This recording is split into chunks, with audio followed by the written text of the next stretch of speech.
the ongoing human rights crisis in Nigeria, the case of Mr. and Mrs. Ifedi Sunday. Today, we delve into a distressing human rights issue emerging from Nigeria, a country grappling with internal conflicts, political turmoil, and accusations of systemic human rights abuses. At the heart of this story is an Igbo couple, Mr. Ifedi and Mrs. Ifedi Callista, who have been detained without trial since 2021 at the Wawa Barracks in Niger State. Accused of being members of the indigenous people of Biafra, IPOB, their plight is a harrowing example of Nigeria's broader pattern of enforced disappearances and rights violations.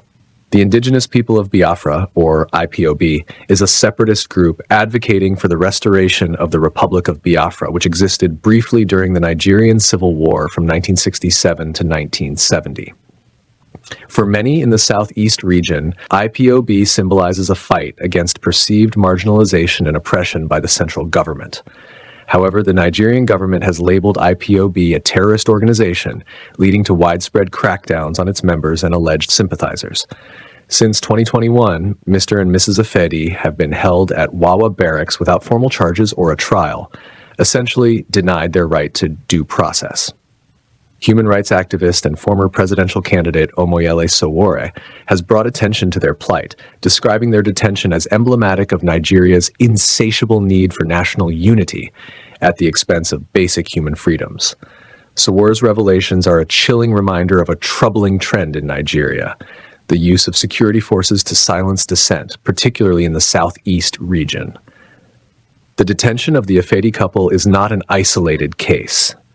Reports indicate that hundreds of residents in the southeast, men, women, and even the elderly, have been abducted by security forces under suspicion of ties to IPOB. Families of these individuals are often left in limbo, unsure whether their loved ones are alive or dead.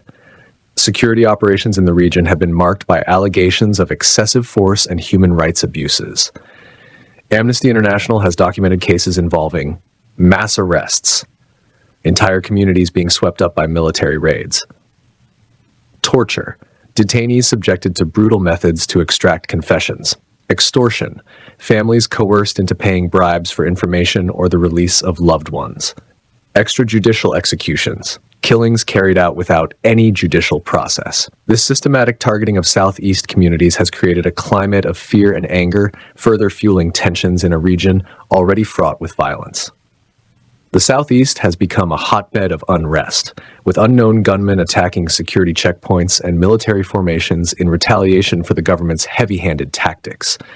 In response, the Nigerian military has allegedly razed entire communities, an act condemned as collective punishment by rights groups.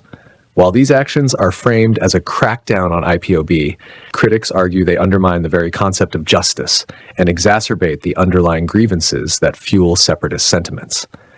Sowore's post on X, formerly Twitter, is part of a growing chorus of activists and organizations calling for accountability and transparency. In his statement, he highlighted the couple's ordeal, noting that several other Nigerians, especially from the southeast, are abandoned and rotting away in military barracks. His words resonate with countless families enduring the pain of uncertainty. The case of Mr. and Mrs. Ifedi Sunday is emblematic of a larger issue: Nigeria's struggle to balance national unity with respect for human rights.